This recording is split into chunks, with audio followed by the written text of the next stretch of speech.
Саламатсыздар ма оқушылар, бізде бүгін 9 сынып алгебрасының 22-де 4-ші есебін қарастырайық. Бізде өрнекті ықшамдаңдар дейді. Бізге ол үшін бұл есептерді шығару үшін жалпы 36-шы беттегі мына кесте қажет болады. Формулалар жазылған кестесі. Осы кестеге қарап отырып біз оңай шығара аламыз. Мында қарастырайық. Ықшамдаңдар дейді. Түрлендіреміз ғой. Тангенс альфадан құтылуымыз керек. Жалпы бізде бір бөлінген тангенс альфа болып тұр ғой. Мынау дегеніміз бір бөлінген, сіздерге түсінікті болсын деп былай жаза қояйын. Синус альфа көбейтілген косинус альфа минус 1. Ал бізде бір бөлінген тангенс альфа дегеніміз, мына кестені қарасаңыздар, бір бөлінген тангенс альфа дегеніміз ол котангенс альфа, яғни косинус альфаның синус альфаға қатынасы тең. Демек біз косинус альфа бөлінген синус альфа деп бірден жаза аламыз. Жазайық. Косинус альфа бөлінген синус альфа көбейтілген синус альфа көбейтілген косинус альфа және минус 1. Бізде қысқартуларды орындаймыз. Қысқарады бізде синус альфалар. Қалды косинус альфа мен косинус альфа. Бұл дегеніміз косинус квадрат альфа минус 1 деген сөз. Минус жақшаң сыртына шығаратын болсақ, минус 1 минус косинус квадрат альфа. Бұл дегеніміз 1 минус косинус квадрат альфа дегеніміз ол синус квадрат альфаға тең. Яғни синус квадрат альфа тең болады. Мына косинус квадрат альфаны оң жағына жібереміз. Сонда минуспен барады. 1 минус косинус квадрат альфаға тең екен. Алдындағы минустан басын ұмытып кетпейік. Жақшаның ішінде бізде синус квадрат альфа шықты. Міне өрнегіміз ықшамдалды. Келесі екіншісі де дәл осындай, тек бізде котангенс альфа берілген. Бұл дегеніміз керісінше ғой. Синус альфаның косинус альфаға қатынасы көбейтілген. Алымында синус альфа косинус альфа. Бізде мына синус альфа косинус альфа дегеніміз бір бөлінген котангенс альфа минус 1. Тағы да қысқартулар орындаймыз. Сонда қалды бізде синус квадрат альфа минус 1. Тағы да жақшаң сыртына минусымызды шығарсақ, бізде 1 минус синус квадрат альфа, яғни минус косинус квадрат альфа шығады. Келесі үшіншісінде бізде күрделі сияқты болып көрініп тұр, иә. Не берілген? 1 бөлінген 1 минус косинус альфа мен минус 1 бөлінген 1 плюс косинус альфа. Бізде бұл жерде ортақ бөлінге келтіреміз. Ол дегеніміз 1 минус косинус альфа мен 1 плюс косинус альфаның көбейтіндісіне. Яғни бірінші бөлшекке біз 1 плюс косинус альфаны береміз де, екінші бөлшекке 1 минус косинус альфаны береміз. Сонда бізде бөлімінде 1 минус косинус альфа 1 плюс косинус альфаға тең. Алымында бізде 1 плюс косинус альфа минус 1 минус косинус альфаға тең.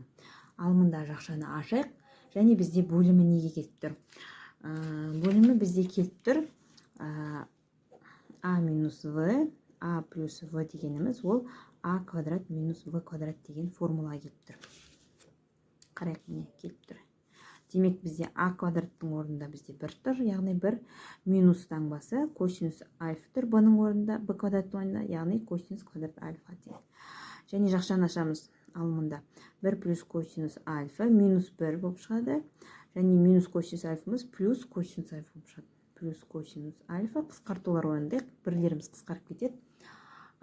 Бізде қалады 2 косинус альфа. Және бізде 1 минус косинус квадрат альфа дегеніміз ол синус квадрат альфаға тең. Жаңағы кестені қолданамыз. Енді қарайық. Бұл жерде бізде қалды бізде косинус альфа, синус альфа көбейтілген синус альфа ғой. Косинус альфа мен синус альфа дегеніміз бізде не береді? Котангенс альфа береді. Яғни біз жаза аламыз 2 котангенс альфа бөлінген синус альфа деп өрнегіміз ықшамдалды. Келесі бізде 1 плюс тангенс альфа бөлінген 1 плюс котангенс альфа. Бұнда біз котангенс альфаны 1 бөлінген тангенс альфа деп алайық. 1 плюс тангенс альфа бөлімінде 1 плюс 1 бөлінген тангенс альфа. Ортақ бөлімге келтіреміз тангенс альфа. 1 плюс тангенс альфа бөлімінде ортақ бөлімін жазамыз, және алымында қалады тангенс альфа плюс 1. 1 плюс тангенс альфа көбейтеміз тангенс альфа бөлінген 1 плюс тангенс альфаға. Яғни бізде мына екеуі қысқарып кетеді да, қалады бізде тек қана тангенс альфа. Бесіншімізде дәл жаңағындай. Тангенс альфамызды керісінше біз котангенске келтірейік. 1 бөлінген котангенс альфа деп жаңағындай ортақ бөлім берсек бізде қалады котангенс альфа минус 1 бөлінген котангенс альфа. Ол дегеніміз 1 минус котангенс альфа көбейтілген котангенс альфа бөлімін деген бірінші жазу үшін, қысқарту үшін минус 1-ді жақшаның сыртына шығарайық.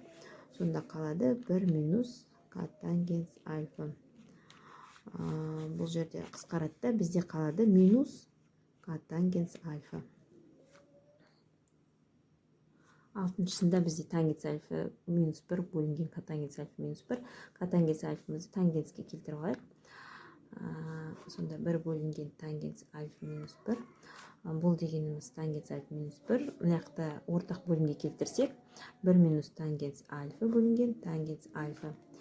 Минусын жақшаның сыртына шығарып жазамыз қазір. Тангенс альфа минус 1 көбейтілген тангенс альфа бөлінген минусын шығарамыз да тангенс альфа минус 1. Яғни бізден екеуі қысқаратта минус тангенс альфа қалады.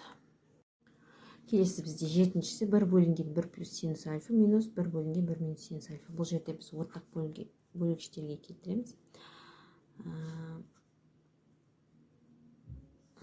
Ортақ көбейткіш береміз. Сонда бізде бөлімінде 1 минус синус квадрат альфа. Яғни біз жаңағы формуламыз. Яғни а плюс в мен а минус в-ның көбейтіндісі бізде а квадрат плюс минус в квадрат береді деген ғой. Осыған келтірдік. Бөлімінде мына екеуінің көбейтіндісі ғой жақшаның ішіндегі. Ол а квадрат минус б квадрат. А квадраттың орнында бізде 1 тұр, б квадраттың орнында бізде синус квадрат альфа тұр. Сонда алымында қалады 1 минус синус альфа минус 1 плюс синус альфамыз минус синус альфа болып ашылады жақшамыз.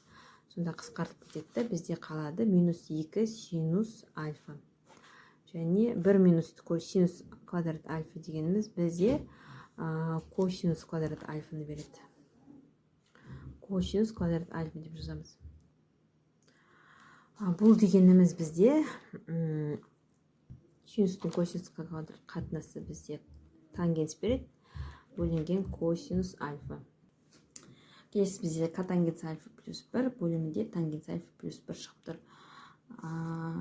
Бізде бөліміндегі тангенсті біз котангенске келтірейік, 1 бөлінген котангенс альфа ол. Енді ортақ бөлгіш береміз. Котангенс альфа плюс 1. 1 плюс котангенс альфа алымында бөлімінде котангенс альфа. Енді бөлшекті қысқартып көрейік. Котангенс альфа плюс 1 дегеніміз көбейтеміз, ол котангенс альфа бөліміндегі бөлшек керіге айналады, көбейтуге айналдырған кезде. Котангенс альфа. Екеуі қысқаратта бізде қалады котангенс альфа ғана қалады. Келесі бізде синус альфа плюс 1 бөлінген 1 плюс косинус альфа қосылған котангенс альфа. Котангенс альфаны айналдырып алайық. Синус пен косинуспен өрнектейтін болсақ, жазамыз. Котангенс альфа дегеніміз бізде ол косинус альфаның синус альфаға қатынасы. Енді ортақ көбейткішке берейік. Яғни синус альфа береміз бірінші өлшекке, екінші өлшекке 1 плюс косинус альфа береміз. Бөлімінде бізде синус альфа 1 плюс косинус альфа, алымында синус квадрат альфа қосылған косинус альфа, жақшаның ішінде 1 плюс косинус альфа. Яғни бізде жақшаны ашамыз, алымындағы косинус альфаны бірге бөлсек косинус альфа, косинус альфаны косинус альфа бөлсек косинус квадрат альфа шығады. Бөлімінде бізде синус альфа, жақшаның ішінде 1 плюс косинус альфа, және бізде мына екеуінің қосындысы синус квадрат альфа мен косинус квадрат альфаның қосындысы бірге тең. Сонда қалады 1 плюс косинус альфа, бөлімінде синус альфа 1 плюс косинус альфа. Ол дегеніміз мына екеуі қысқарады, қалады сонда синус альфадан 1. Келесі бізде косинус альфа бөлінген 1 минус синус альфа және минус тангенс альфа. Жаңағындай тангенсімізді косинус пен синуспен өрнектеп аламыз. минус тангенс дегеніміз ол синус альфаның косинус альфаға қатынасы. Яғни жазамыз синус альфа бөлінген косинус альфа деп. Және бірінші бөлшекке косинус альфадан береміз, екінші бөлшекке 1 минус синус альфадан береміз. Бөлімінде косинус альфа көбейтілген 1 минус синус альфа. Алымында қалады косинус квадрат альфа минус синус альфа, жақша ішінде 1 минус синус альфа.